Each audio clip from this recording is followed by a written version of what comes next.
Hey guys, welcome back. It is your favorite Gimp with a Limp. We're going to jump right back into a little bit more of the long road. We are coming to the end of this scenario, so we're going to see how this one finishes out.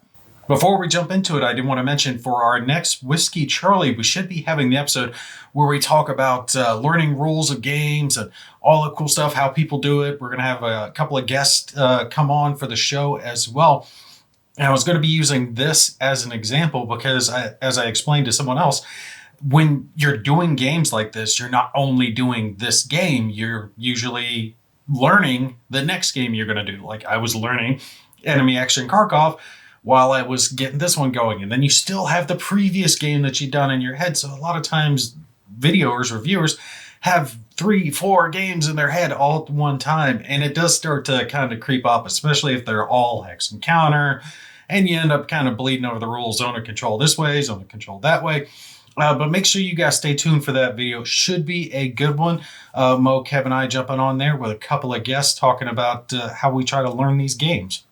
All right, but let's go ahead and kick on to it. I've already yanked off the counters for our cleanup phase, the guys who moved and all that good stuff. All the fired markers are off, so we're ready to jump into our next one. We just need to determine our initiative. We're not doing the cards again. And then we'll be going into the rally phase, which should just be these guys down here, these Russian ones, or Soviet ones. But they, if they don't rally on this one, that's pretty much game for them down over here. I'm probably not going to worry too much about it because the allies aren't going to be able to reach. So, And if they don't rally here, there's not really a lot they can do on the next one.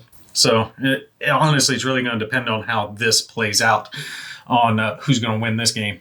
All right, so for NATO forces, all right, they got a 6. Let's roll here for the Soviets. Soviets got a 0. Okay, so NATO forces are going to be going first. It doesn't matter. They don't have anything that needs to rally, I don't believe. Nope, they don't have anything to rally. So rally is going to be our two fellows down here. We'll do the squad, and then we'll do the armored fighting vehicle. See, squad's still right there. And then the armored fighting vehicle right there.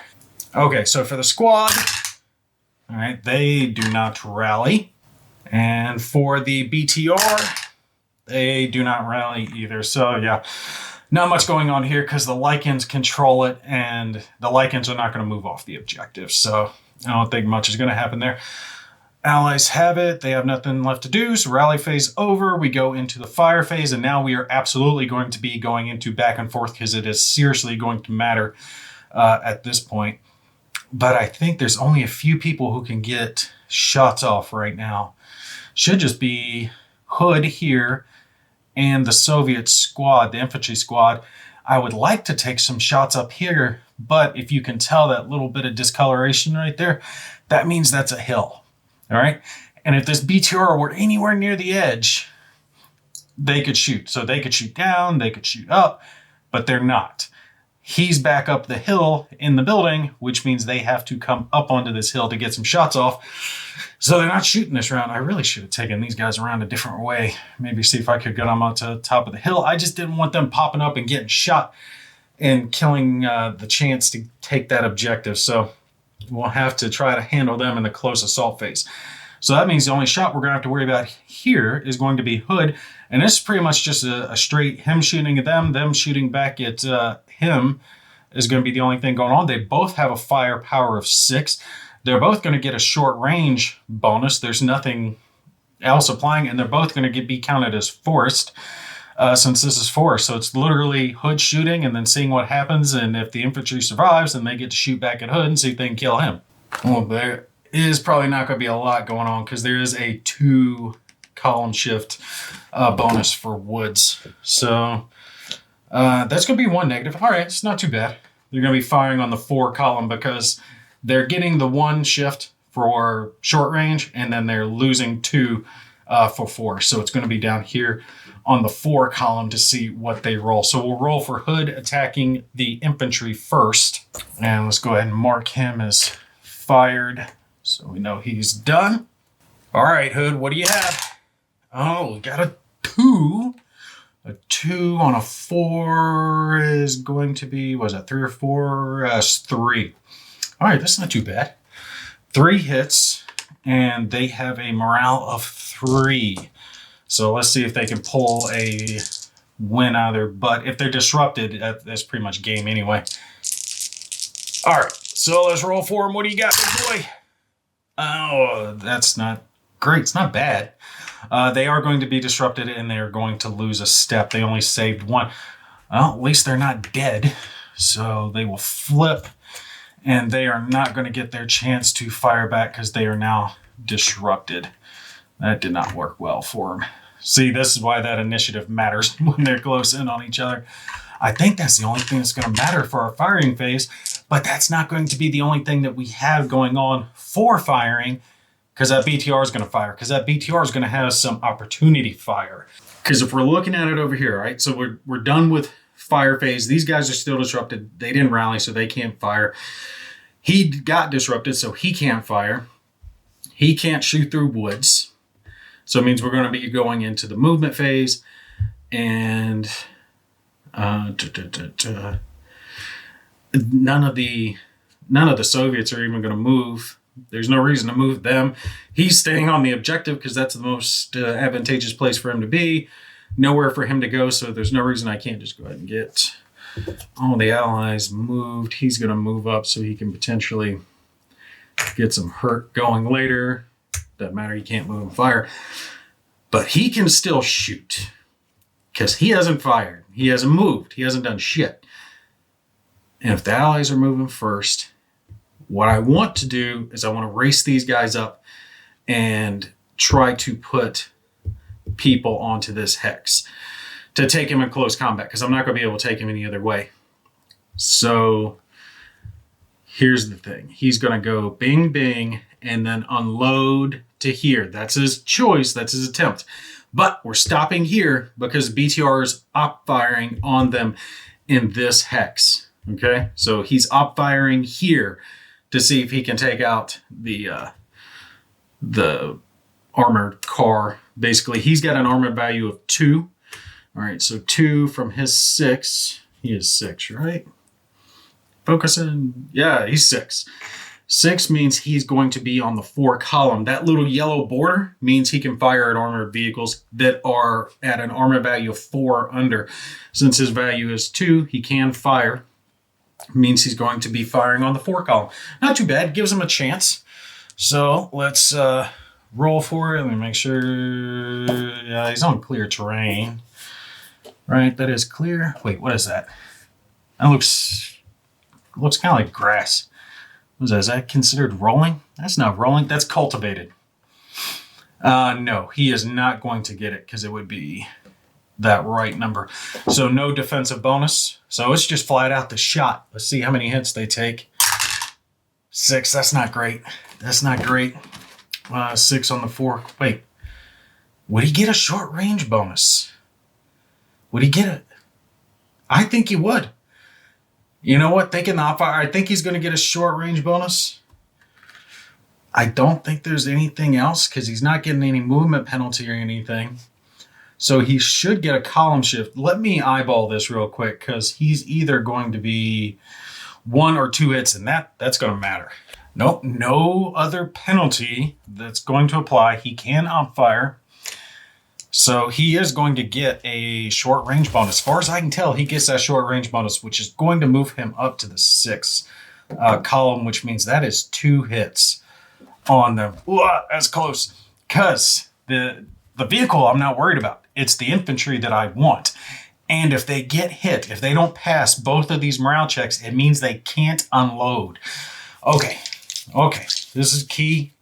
We really need these both to be 4 or under. 4 or under. Come on, big boy. 4 or under. No, that's not 4 under. Shite. Okay. Crap. That means they are both disrupted. They both took a hit.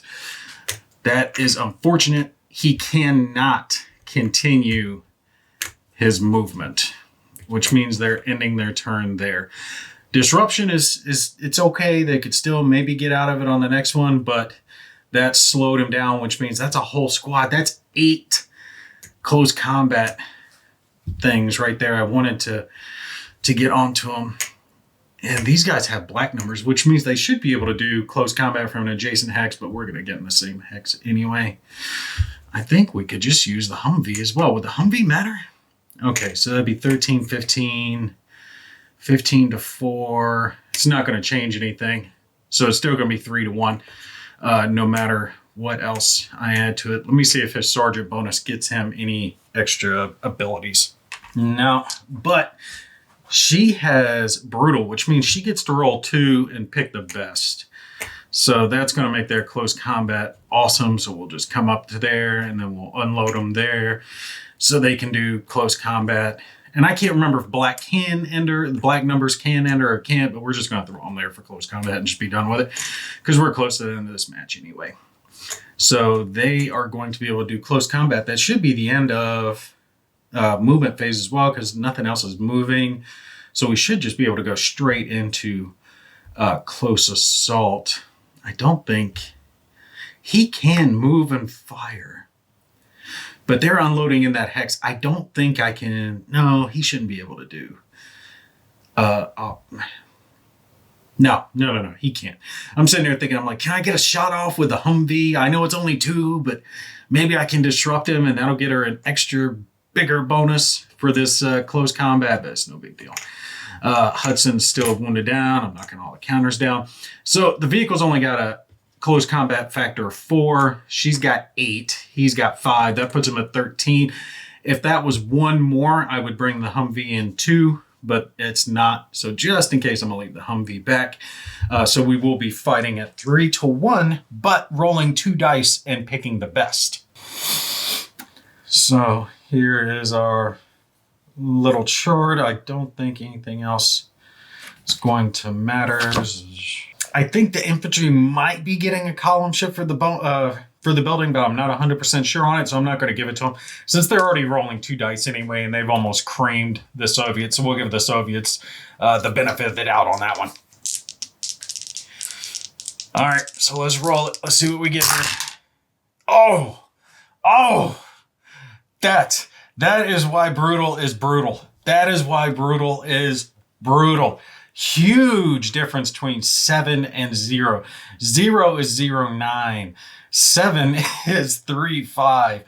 Good grief. I mean, the Soviets were going to take a lot of hits regardless in that close combat, but as it is now, the Allies aren't taking any. That's pretty well game. He's got to make, 9 rolls? 9 rolls? Yeah, 9 rolls of 3 or under to not die. So, okay.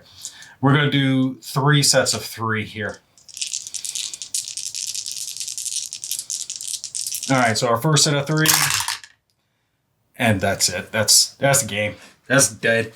I don't even need to roll the others because he failed all those. So he's going to take 3 hits, which means disruption, step loss, and elimination. So the Allies have taken control there, and they have done relatively well as far as what they've taken out.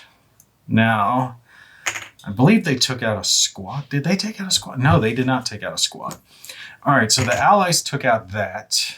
The Soviets took out that. And everything else was killed by Lycans. The Lycans took out these 3 guys. All right, so they took out a couple of the Soviets and Tiny. The Allies were able to get the BTR and Gennari. Both of these are worth 4 points in the scenario. Each Lycan killed is 4 points. Each enemy killed is a point, and each objective is 3 points. As it is, the Soviets do not have control of this one. They've been pushed off by the Lycan, and I'm not even going to bother playing out the last turn because their best hope is to push back in and try to fight the Lycans, but they're still disrupted, and if they fail on their rallies, there's no point in doing anything because they don't have anything else on the board. The one guy they got left up here is disrupted. Everything else of the Allies is still relatively good. They still got 2 good guys over here who can do something. And if they had the chance to load up their vehicles and race down here, they could potentially take that, but they don't have enough time in one turn to get back down there. So total points where I'm ending the game on this one. One turn early, but again, yeah, it is what it is. That's 4 points. That's 1 plus 3. So it's 8 points allies, 4 points for the Soviets. And if we were scoring points for the Lycans got, if we count their hero as 4 points, the Lycans got 6 points. 2 units destroyed and a hero taken out. Now, just in case you are playing through the scenario on your own or you're playing the game, I'm not going to read out the secret stuff because there are some secretive things. The one thing I did show you was that the vampire chick comes on, Katrina, to save her boyfriend, Hudson. Everything else, how the scenario ends, depending on how things play out, I'm going to leave for you guys to play through on your own so I don't spoil that for you. All in all, though, I gotta say, the long road is just a lot of fun. It's fun to play solo. It's fun to play with people. It's easy to understand. I really, really, really, really like how the fire results table works in this game, especially when it comes to armored combat, because armored combat in hex encounter games can always get fiddly when you're trying to figure out for armor values and all that type of crap. And you're like, what modifier is this and that? Is it a softback vehicle? Is it a non-armored vehicle? Is it a heavily armored? All that crap to worry about. For this, you really don't have to worry about it. You pretty much just look at the vehicle, whatever its armor value is, subtract that from the unit's firepower, and you're good. Now, yes, there are a few minor exceptions to that basic rule, but not many. For the most part, that's what you're looking at. You just subtract the armor from the firepower. That's the column you roll on. It's the same column you're rolling on when you're doing fire combat. So boom, real easy. And then on top of it, how can you not like a game that has vampires and freaking werewolves, man? I mean, being able to play a World War III hex encounter game that has werewolves and vampires, you just can't beat it. It's freaking awesome. So yeah, definitely 100% Long Road, one of my favorites of 2022. I really did enjoy getting to spend some time up with this one. And I will be bringing this back to my table whenever I get a chance, just to poke around, just have a little fun with it. Now, yes, I did make a couple of goofs as far as the rules go, but they're still not that hard. If you're not like a reviewer, not like me, who's having to worry about lights and cameras and other games in your head and all the other crap, the rules are definitely streamlined enough that you can just pick up the game, play a couple of rounds, have fun with it, not get bogged down. Anyway, I do hope that you have enjoyed this playthrough. Like I said, make sure you stay tuned. I have more Enemy Action Kharkov coming. I've got some more Assault Red Horizon that is coming up. We've got our show coming up, The Next Whiskey Charlie, where we're talking about learning game rules. And then I've got a special little treat of a Vietnam game that is getting ready to hit the table that I am very much looking forward to showing you all. All right, that's going to be it for me on this one. You guys take care. I will catch you in the next one.